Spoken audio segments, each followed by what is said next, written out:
You and welcome everybody. Yes, today continuing, but also ending the series on the three trainings: virtue, meditation, and wisdom, or ethics, meditation, and wisdom, or precepts, samadhi, and wisdom. Three trainings or three studies. So, yes, tonight will be the fourth and final installment on this. And the first talk focused on virtue, ethics, precepts, and really looked at how that is not only exceptionally beneficial for ourselves, but also fundamental and foundational to the practice. And then the second talk looked at some basic principles of meditation, right? So really looking at meditation techniques from a general perspective, and also how meditation is a foundation for developing wisdom, right? Or for opening up our own inherent wisdom. And then the third talk, the last one, really just went through some basic concepts, some basic wisdom concepts of Buddhism. So, kind of the conceptual understanding of the Four Noble Truths, right? The first turning of the Dharma wheel, as Master Yin Shun calls it, the wisdom that comes from hearing, or maybe reading nowadays as well, right? Or watching YouTube video or whatever it might be. But a conceptual, an intellectual understanding of the Dharma, the Four Noble Truths: suffering, cause of suffering, cessation of suffering, the path, the three seals or the four seals of impermanence, unsatisfactoriness, emptiness, not self. So we just really looked through these fundamental wisdom concepts, these concepts of Dharma. And these concepts, so really where we're at, right? At the end of that talk, we are at the third training. So it was precepts, then meditation, and then wisdom. But it was the first turning of wisdom. And so, the concepts of Dharma, what do they do? Do they just give us concepts that we know, and that's great? That's what all there is to it? No, right? All the Dharma concepts point to the true nature of self and things. And so the Dharma is a set of pointers, and it's up to us to then look to see where they point. We have to actively use our Dharma knowledge in our practice, right? And that's the second turning of the Dharma wheel. That is using Dharma concepts, or using the Dharma that we know, to see the Dharma for ourselves in our own direct present experience. And that's the second turning, and that's wisdom, or using wisdom in the practice, and also developing deeper wisdom from that practice. So the second turning is the wisdom that comes from practice. And that's what I'm really want to talk about today. And it's not so, well, I mean, it's the same wisdom, right? But I don't really want to talk about it from the perspective of, oh, the practice leads to wisdom. I want to talk about it from the perspective of using the Dharma that we know, the concepts of Dharma, to look into the truth, the reality of Dharma, the true nature of things as we experience them for ourselves in the present. So applying wisdom in the practice. So in a way, we're taking the third training and turning it back onto the first two. And that's the approach I'll take tonight, is how we use wisdom to then more deeply practice the precepts and meditation. So when we think about applying wisdom to the practice, right, what we're really talking about is finding a balance between calming and contemplating, settling and investigating, stilling and analyzing, right? So we know that the practice involves calming, collecting, settling the mind, concentrating the mind. And what this all really means is bringing the mind to the present and doing our best to keep the mind in the present just as it is, right? In the present, just as it is. And the contemplating side, the investigating side, this means using the Dharma that we know to look at and analyze and investigate the experience, the actual direct experience of our present moment, to see for ourselves in the present that what we experience really is impermanent, conditioned, suffering if we attach to it, therefore unsatisfactory, and not self. And by seeing this for ourselves, we can really let go of these things. We can really let go of the attachments that cause our suffering. So this balance between calming and insight, or calming and contemplating, right? So calming, concentrating, collecting the mind, this clarifies the mind in the present. And yes, that is necessary to support contemplation and investigation of the Dharma in our present experience. So when the mind's scattered, we use an object of meditation, the breath, the body, reciting Buddha's name. And we can use this object of meditation to calm, settle, and collect the mind. But likewise, contemplating, analyzing, investigating our present experience using the Dharma that helps us let go of attachments in the present also leads to calming, collecting, and concentrating the mind. So they're two sides of the same coin. They support each other, they deepen each other, they develop each other. Calming and contemplation are not two separate things that we do. They both have to be there in our practice all the time. So when we're practicing, especially in sitting meditation, right, there's a lot of people who believe that thinking is the enemy. But thinking is not the enemy of our practice. Skillful thinking, using the Dharma that we know to look into and contemplate and see the Dharma in our present experience. This is necessary for our method, right? So a lot of times, people are like, okay, well, you're saying that, but I've heard somewhere else something that I thought meant that thinking is my enemy, right? So let me bring in some people who you may trust more than me. And one of my favorites is Master Yin Shun, a more contemporary Chinese Buddhist master. So Master Yin Shun says, the wisdom that comes from practice is the wisdom that comes from contemplation in accord with concentration. Practicing means thinking deeply and discerning the meaning of the Dharma. So contemplation in accord with concentration is the way he puts it. Well, what this means is that we use the Dharma we know to see the Dharma not in our minds intellectually, but in our actual direct present experience. That's the concentration. Concentration is being present. Contemplating our actual present experience is contemplation in accord with concentration. And then he says we have to think deeply. We have to think deeply in our practice. That's not thinking as the enemy. He's telling us to think deeply, to really use our thinking. So what does think deeply mean? It means investigating concepts that we might think are deep, because if we really contemplate them, they penetrate very deeply into our experience. That is, investigating impermanence, the conditioned nature of things, the fact that everything our mind attaches to is suffering when we attach to it. And the fact that whatever we look at in our present experience, if we contemplate and think deeply, we cannot find an inherent permanent self-nature anywhere we look.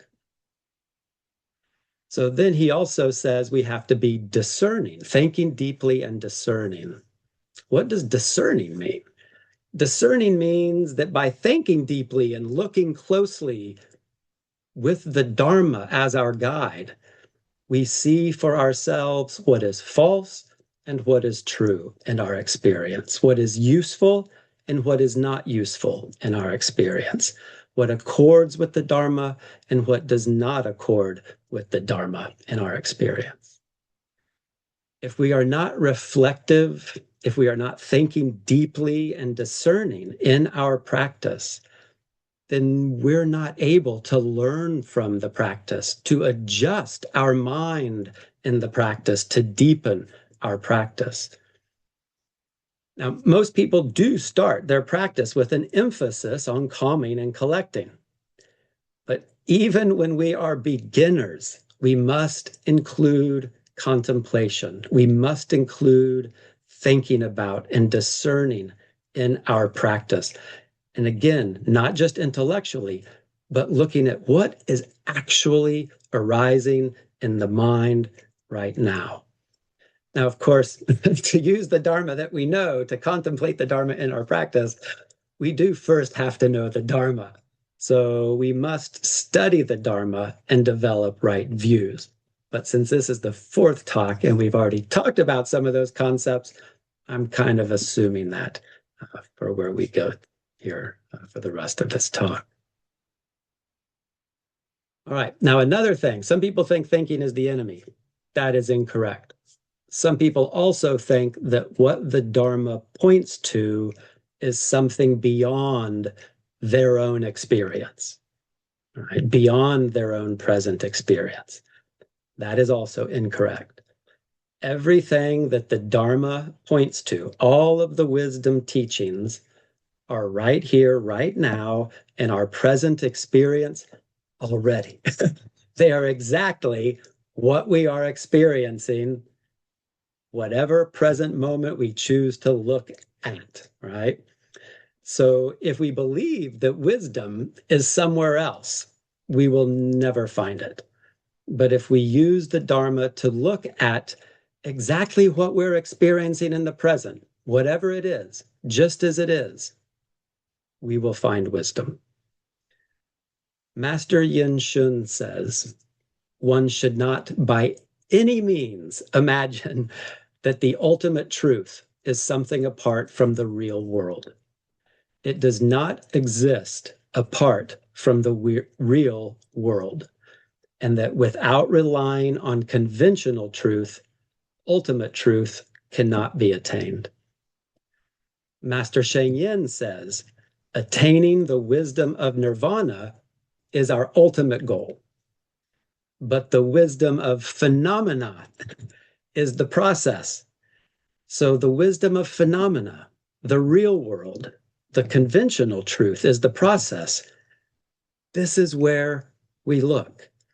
That means our ordinary body, our ordinary mind, just as it is, the world around us, just as it is. That is where we will find wisdom. But we have to use our mind actively to contemplate the Dharma in our present experience, to find it and see it for ourselves. So, turning the wisdom of the third training or the third study back onto the cultivation of precepts and virtue and onto meditation. So I want to start with cultivating virtue, precepts, ethics, and using the Dharma to contemplate in this cultivation. So in the three trainings and the Eightfold Path, virtue comes before meditation, right? But cultivating the precepts or virtue is a practice of meditation guided by wisdom. Cultivating virtue and precepts is the path of liberation. Now, for our cultivation of virtue and precepts to be a wisdom path to liberation, two things are needed. One, we must cultivate the precepts and virtue for the benefit of all sentient beings, not just for our own liberation. And second, we must contemplate the Dharma in our present experience of cultivating precepts, and virtue.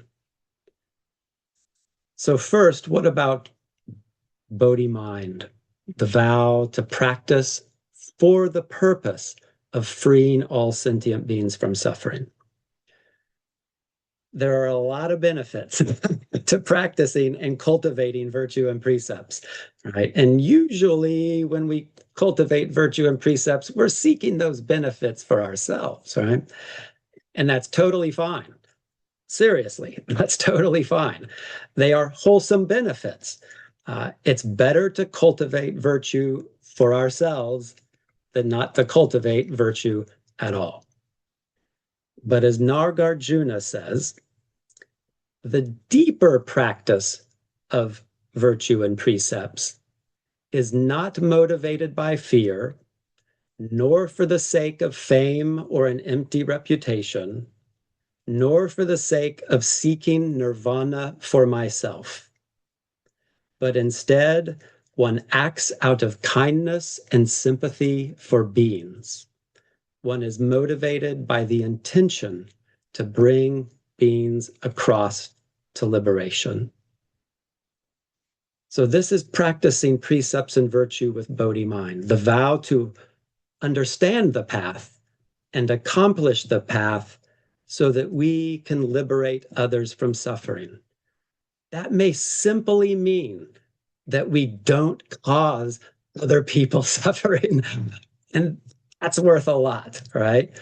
But it may also mean that by understanding and accomplishing the path ourselves, that we are now more able to help others understand and accomplish the path themselves. Giving rise to Bodhi mind. How is this wisdom, right? What does this have to do with contemplating wisdom? Because giving rise to Bodhi mind is letting go of self-centeredness. It's letting go of self-attachment. It's seeing all beings, all suffering, all causes and conditions as being of one nature. Master Sheng Yin said, there can be no true realization of emptiness when we cling to the self. To truly realize emptiness, one needs to also give rise to Bodhi mind. Emptiness and Bodhi mind are two sides of the same coin. One cannot truly realize one without the other. How do we give rise to Bodhi mind? We think deeply about it. We contemplate it. We investigate it. We generate it. We actively explore it in our own present experience. What is Bodhi mind? What is not Bodhi mind? What's it feel like to generate Bodhi mind? What's it feel like to try and not feel like I'm generating Bodhi mind? Investigate it. Think deeply about it. Generate Bodhi mind. Giving rise to Bodhi mind is one way that we bring wisdom into our practice of cultivating virtue and precepts. All right. Bodhi mind is one side of the coin, Master Sheng Yin says. Contemplating emptiness is the other. So Nagarjuna cites the Mahaprajna Paramita Sutra when he tells us how to cultivate virtue and precepts. Nagarjuna says that the cultivation of virtue and precepts is based on the unfindability of offense and non-offense. He says it is based on the unfindability of offense and non-offense that one should pursue the perfection of moral virtue. Based on the unfindability of offense and non-offense. It's beautiful.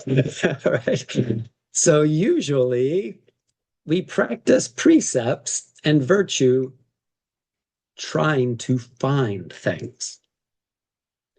We're trying to find things to get rid of and trying to find things to get or to become.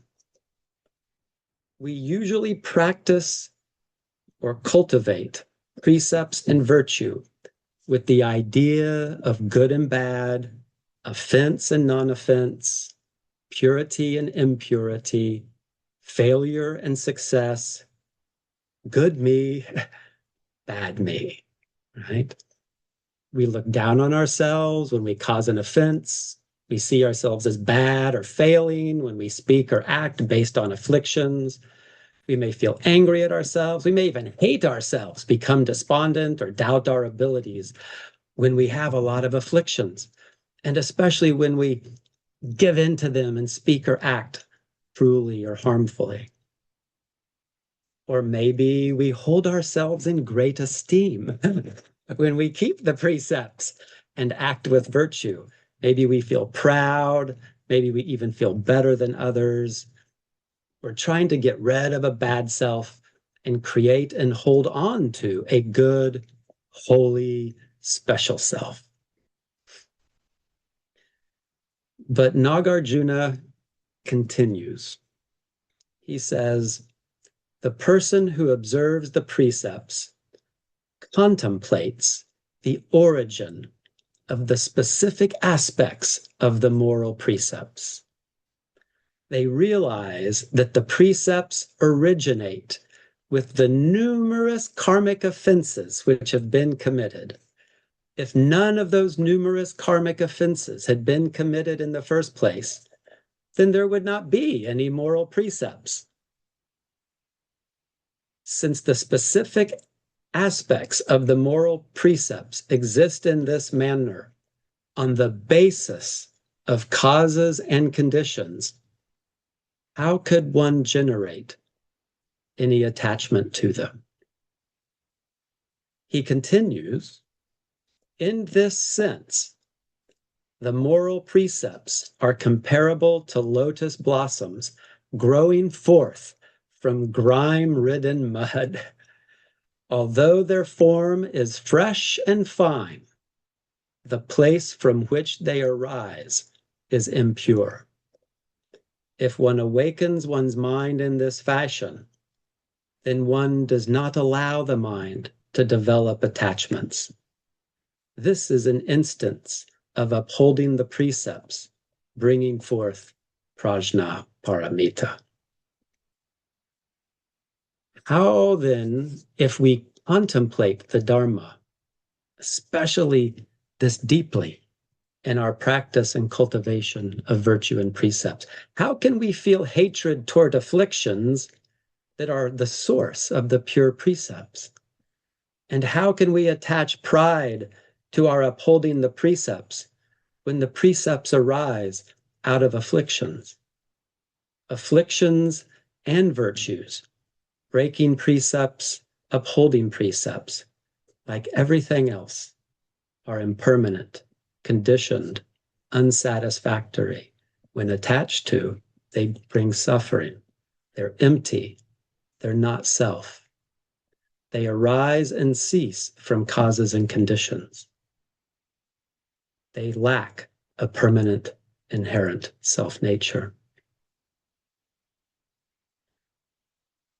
We must use the Dharma we know to see for ourselves the Dharma in our afflictions and in our virtues, in our rejection of our afflictions and in our attachment to our virtues. We must think deeply and discern and analyze and contemplate our direct present experience using the Dharma when cultivating virtue and precepts. If we don't apply the wisdom like this in our practice, we just add more suffering when we break the precepts, and we even add suffering when we uphold them. So we do practice virtue and precepts sincerely and intently, but we also contemplate them investigate them, point our minds at them with the Dharma, and look into the true nature of precepts and virtue. In the words of Master Sheng Yin, wisdom is about transcending distinctions between right and wrong, between good and bad, while still dealing with things appropriately. So we still abandon afflictions and we still cultivate virtue. We do our best to uphold the precepts, but while doing so, we look for ourselves to see the Dharma in all of it. That is how we let go of attachments. So by doing this, the cultivation of precepts and virtues isn't just a foundation for meditation, which is then just a foundation for developing wisdom. The cultivation of virtue and precepts becomes a deep meditation and a path of liberation all on its own that we can practice in each and every moment of our life. So then, what about meditation? And for most of us, this means sitting meditation, but it can apply to daily life meditation as well. So regarding meditation, I'm going to start with a wonderful quote by Nagarjuna that I think sums up meditation for many of us, much of the time. Regarding meditation, Nagarjuna says, it refers to the focusing of thought, which has become chaotic. Chaotic thoughts float lightly about, even more readily than goose down. They gallop along and scatter ceaselessly, moving faster than a swift wind. Their uncontrollability and unstoppability are more extreme than that of monkeys. It is the characteristic of thought to be unrestrictable and unstoppable like this. So you see, our minds are perfectly normal. So our thoughts, chaotic, floating lightly, galloping fast like the wind, uncontrollable, unstoppable, more extreme than monkeys. Do you see from that explanation why meditation is so difficult?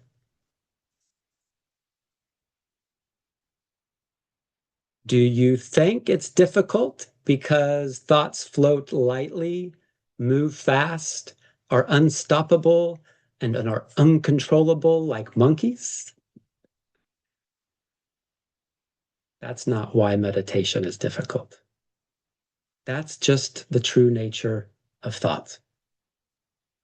Meditation is difficult because when we meditate, we try to find the unfindable, control the uncontrollable, stop the unstoppable, restrict the unrestrictable. We try to grasp the ungraspable, and we try to hold on to that which is unholdable. The thoughts and the nature of thoughts are not causing us suffering. It is our grasping and rejecting the present state of the mind as it is that causes us suffering.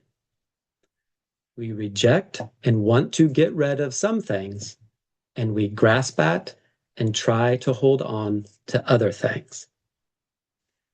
As Ajahn Sumedho often says, what we want is to get samadhi. We want to attain something. We want to become something. And all of this is simply trying to grab hold of something that is conditioned, constantly changing, and lacking inherent self-nature. The thoughts are just according with their true nature. It's us who is not according with our true nature. How then do we settle our mind, develop concentration, and clarify the mind without generating yet more attachments and agitation? Well, one, we generate Bodhi mind and practice meditation for the benefit of all beings, not just for our own liberation. And two, we use a method of calming and collecting along with contemplation and investigation, thinking deeply and discerning within our direct present experience. So yes, in sitting meditation, we also generate Bodhi mind. The intention to practice so that we can free all sentient beings from suffering. Nagarjuna says, the Bodhisattva strives to develop meditative absorptions in order to eventually deliver everyone to liberation. And Master Zhi Yi says in his book, The Six Gates to the Sublime, even at that very time in which one is engaged in the counting of the breaths, one should generate the great vow and abide in compassionate regard for beings. At another point in that book, Master Zhi Yi says we use compassionate mindfulness in our practice. If our meditation is all about benefiting ourselves, we are grasping at many ideas of gain and loss, good and bad, self and other. We're caught up in views of inherent existence. But when meditation is done for the benefit of all sentient beings, our self-attachment lessens, our heart opens, our mind opens to the greater reality of the constantly changing causes and conditions, cause and effect, and the lack of an inherent self-nature in all phenomena. Again, as Master Sheng Yen said, there can be no true realization of emptiness when we cling to the self. To truly realize emptiness, one needs to also give rise to Bodhi mind. Emptiness and Bodhi mind are two sides of the same coin. One cannot truly realize one without the other.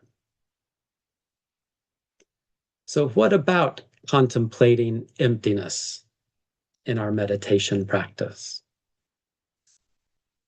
So Nagarjuna was asked about all forms of dhyanas and samadhis, which means all forms of meditative states and absorptions, from the most basic all the way up to the stage of neither perception nor non-perception, which is the highest level one can abide in prior to enlightenment spontaneously occurring. And what did Nagarjuna say when asked about all of these forms of dhyana and samadhi? He replied, the meritorious qualities of all of these absorptions, in every case, involves cultivation of contemplative thought. Thinking is not the enemy, right? Thinking gets more subtle, but contemplative thought at every level. Contemplative thought does become more subtle as we develop our meditation practice, but contemplative thought is involved in every case. If there is no contemplative thought in our meditation practice, how would we know what the mind is doing? How would we know how to adjust the mind to deal with afflictions, attachments, habits, and so on? How would we know, even if you're thinking about the jhanas in the old school sense, how would we know what attachments are still present and to be let go of at that stage if we aren't applying contemplative thought? Ajahn Chah said, make the mind know the Dharma. When it knows the Dharma, make it see the Dharma. Practice the Dharma so that the mind is Dharma. So when we know the Dharma, make it see the Dharma. Look at the Dharma in our present experience. Progress in meditation is made by contemplating Dharma in our present experience of meditation and relinquishing attachments. And this is true even when we have scattered thoughts. Some people think, if I have any scattered thinking, I can't contemplate. I can't contemplate until I've reached a highly unified state of mind. But we have to use contemplative thought at every stage of our meditation. Here's what Nagarjuna says. He says, as the Bodhisattva contemplates all dharmas, whether they are associated with mental scattering or associated with concentration, in every case, he realizes that they are non-dual in character. Other people apply themselves to getting rid of mental scattering and seeking concentration. Why is this? Because in the midst of dharmas associated with scattering, their thoughts tend toward hatefulness. Whereas in the midst of dharmas associated with concentration, their thoughts tend toward attachment. He continues, the Bodhisattva does not seize upon the characteristics of mental scattering, nor do they seize upon the characteristics of abiding in concentration. This is because the characteristics of scattering and the characteristics of abiding in concentration are ultimately a single character. And that single character of scattering and concentration, the lack of an inherent self-nature, being conditioned, impermanent, subject to change, and suffering if we attach to them. So Nagarjuna is actually telling us how to settle our scattered mind by contemplating and seeing for ourselves that the scattered mind and the concentrated mind are impermanent, conditioned, lacking inherent nature, and are a cause of suffering when attached to. We settle the mind by not attaching to what is in the mind. It reminds me of the story of Bodhidharma, right? When the second patriarch went to Bodhidharma and said, I cannot calm or settle my mind. Bodhidharma, great master, settle my mind. And Bodhidharma, as the story goes, says, show me your mind. He says, I can't find my mind anywhere. There, I have settled your mind. Well, we have to settle the mind for ourselves. We don't have a Bodhidharma in front of us to settle our minds for us. But clearly the second patriarch had been looking deeply for his mind and had not found it. And Bodhidharma just pointed out to him that that's actually the answer, that it's not there like you're grasping for. So another example comes from Master Zhi Yi, again from the Six Gates to the Sublime. And this is about practicing the method of counting the breath.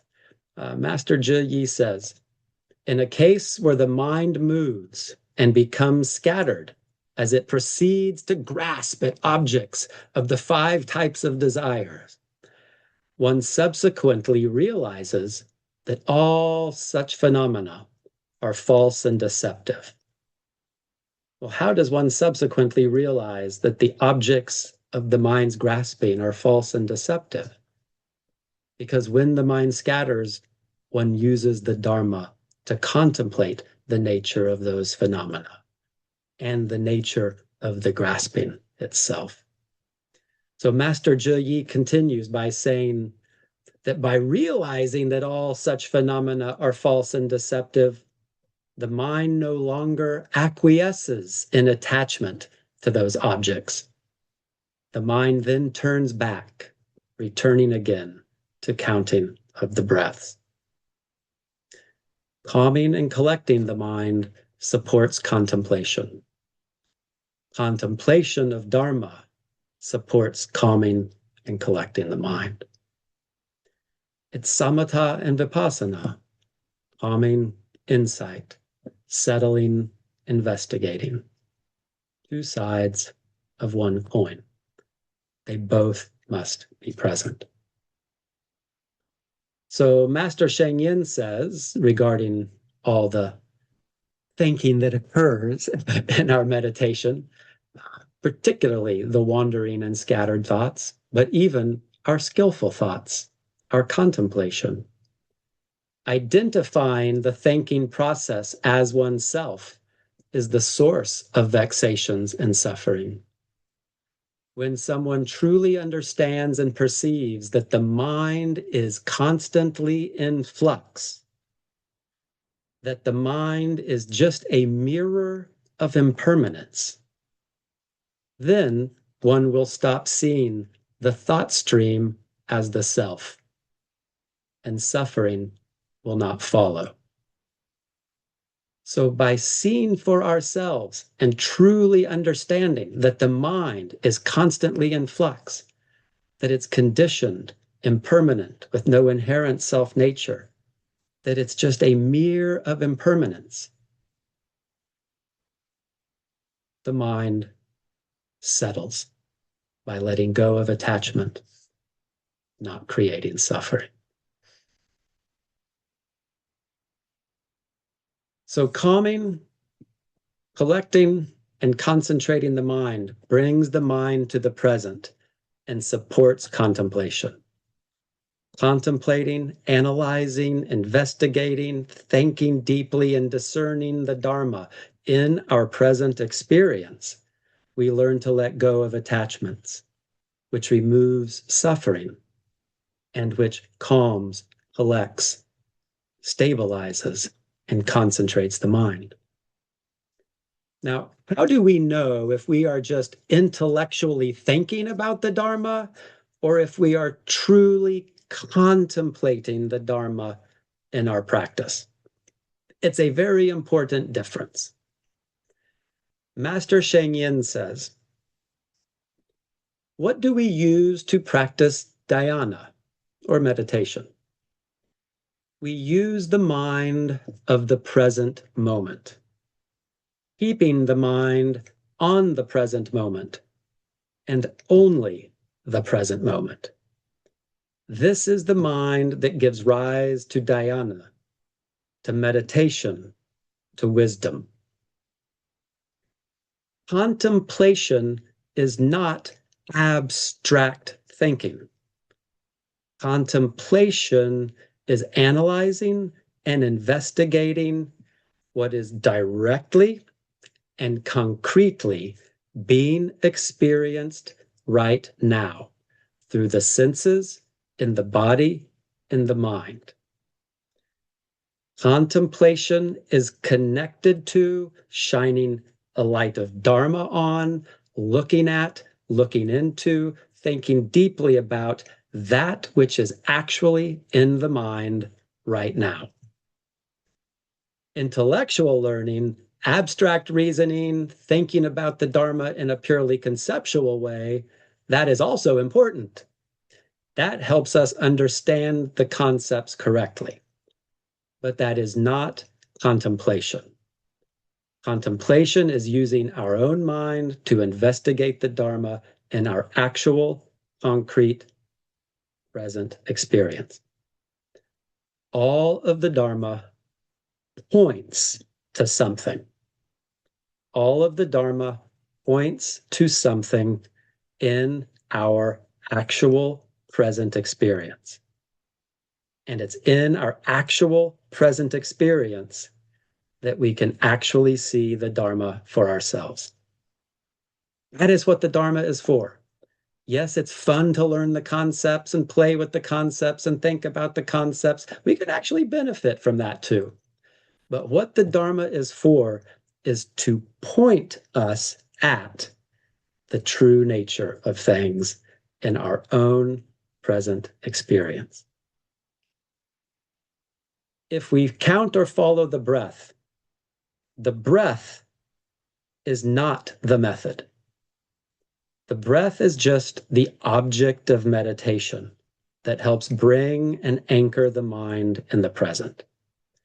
The object of meditation could be the breath, it could be the body, it could be a mantra, a koan, a huato, Buddha's name, a bodhisattva's name, or open awareness. That's the object of meditation. These are all objects of meditation. They anchor, they help us anchor the mind in the present. The method is learning to be in the present, becoming familiar with the mind in the present, learning to use the mind skillfully in the present, and contemplating the Dharma in the present so that we come to our own direct understanding of the true nature of self and things. The method can be used in every moment, in every situation. That is the practice. So, over these 4 talks, we started with precepts as the foundation of meditation. Then we talked about meditation as the foundation for wisdom. Then we talked about some of the wisdom concepts that point to the true nature of self and things as they are in the present. Today, we talked about using wisdom concepts, using the Dharma to see Dharma directly for ourselves in our practice. Let me close this series of talks with a quote from Master Sheng Yin. And this is a quote on the proper attitude of practice. That is right exertion or diligence. Master Sheng Yin says, "Diligent practice is like wearing down rocks with water or making fire by rubbing sticks. It means ceaselessly taking care of your mind, your speech, and your actions for a very long time. Being diligent does not mean killing yourself with practicing. It should be gentle, like a stream flowing ceaselessly over rocks for a very long time. Proper exertion is being ceaselessly engaged in the practice, not too tense, not too lax, with great perseverance and patience. To do it or not is up to each of us." Thank you.